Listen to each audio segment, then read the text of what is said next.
তো ভালো করে দেখেন কবের হইবে এই খাবারগুলো।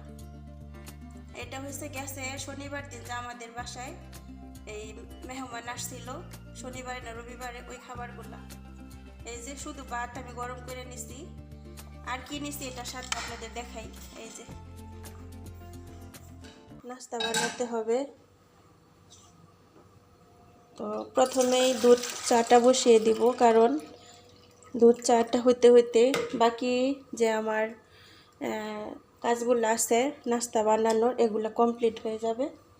আমার চাটাও সুন্দর হবে, টেস্ট ভালো হবে। আলহামদুলিল্লাহ রাব্বিল আলামিন। তো এই যে দিয়ে দিব চাপাতি,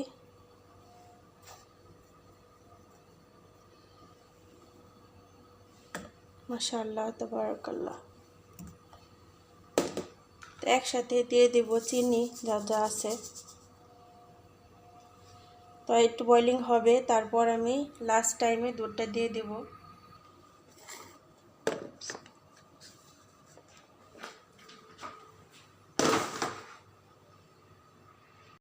এই তো চাটা বলক চলে আসলো।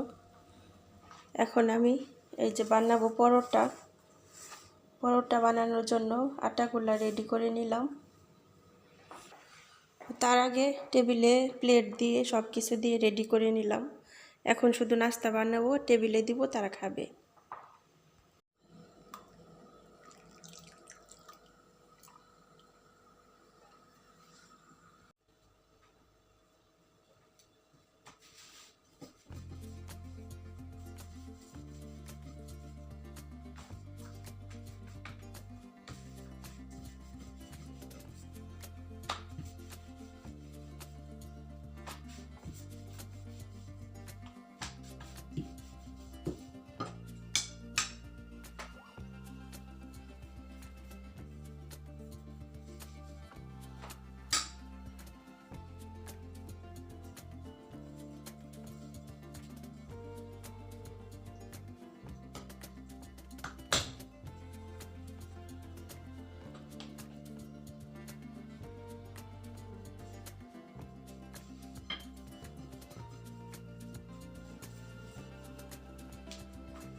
ওইদিকে আলুটাও ভাজা শেষ, সবার জন্য নাস্তা রেডি।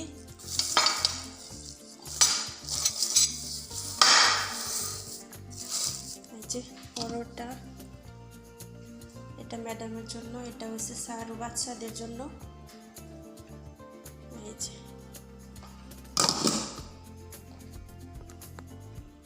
আসসালামু আলাইকুম, সবাই কেমন আছেন?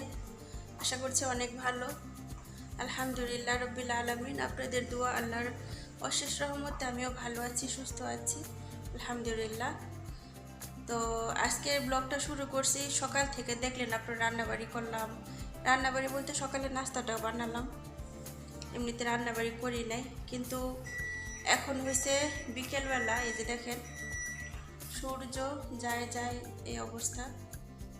তো একটা জিনিস শেয়ার করি, অনেকে অনেক কথা বলে, অনেক কমেন্ট করে। আসলেই যতটুকু শেয়ার করি ঠিক ততটুকুই দেখে। আসলেই এই কথাগুলো আমার বলা ঠিক না, আমি জানি।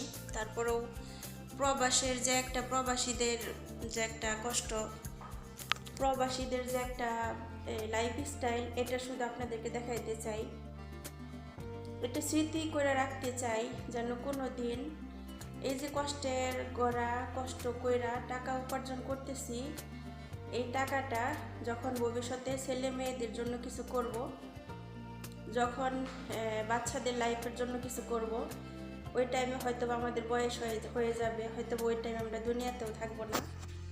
অনেক প্রবাসী ভাই বোনেরা আছে, এত কষ্টে টাকা উপার্জন করে যখন ফ্যামিলিকে দেয়,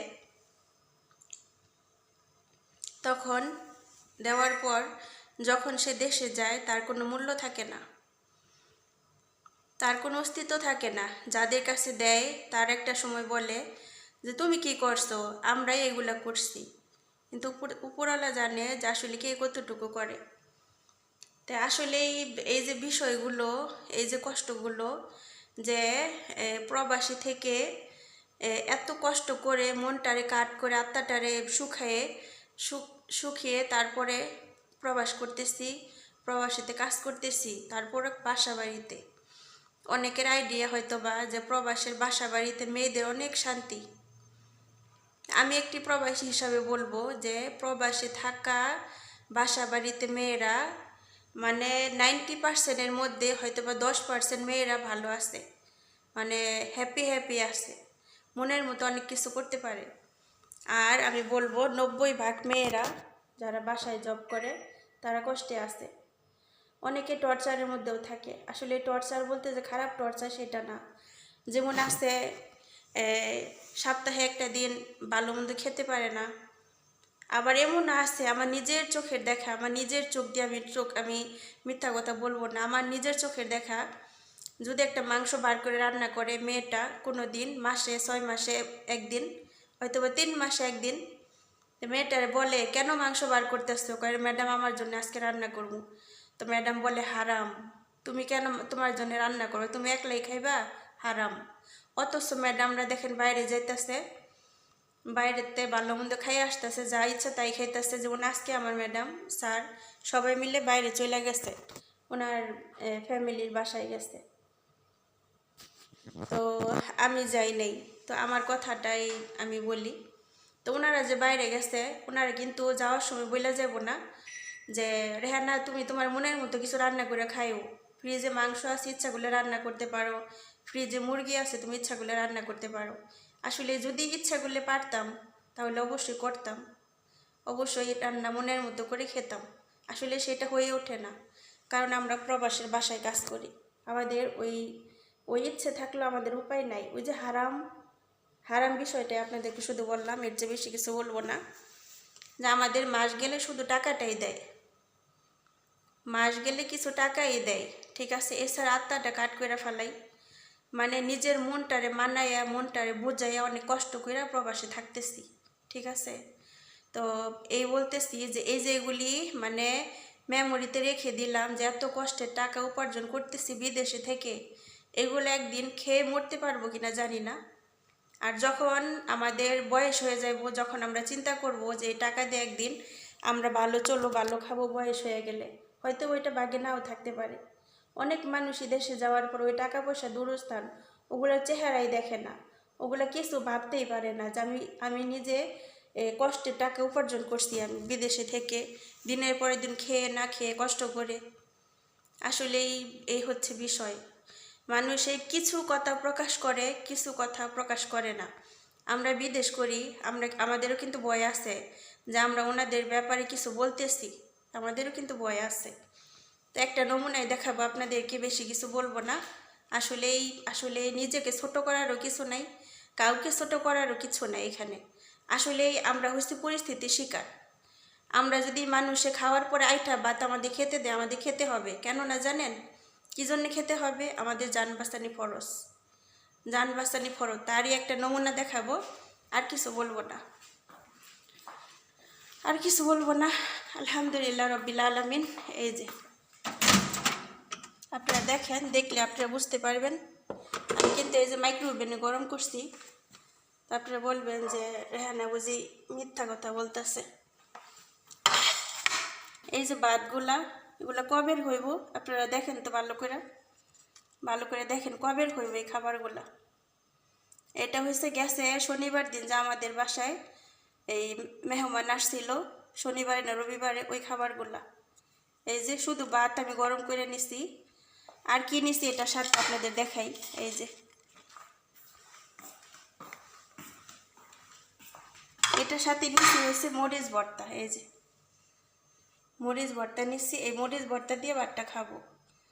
আসলে এই যে বিষয়গুলো, এগুলো কিন্তু আমরা শেয়ার করি না ক্যামেরার সামনে, বা বলিও না। কারণ এক হয়েছে নিজে আত্মসম্মান আছে, আরেক হয়েছে অনেকে হয়তো অনেক কিছু ভাববো যে হ্যাঁ কাজের মেয়ে এত পরিশ্রম করে, এত কষ্ট করে। আসলেই এটা আমাদের ভাগ্য, আমাদের ভাগ্যর দোষ দিব না, আমাদের ভাগ্যে আছে, এটা আমাদের করতে হবে। যার যে পর্যন্ত ভাগ্যে আছে ততটুক সইতেই হবে, করতেই হবে। তো এটাই মনে করি যে না, আজকে যদি ভাগ্যে ভালো কিছু থাকতো তাহলে দেশেই থাকতাম, সুখে থাকতাম, শান্তিতে থাকতাম।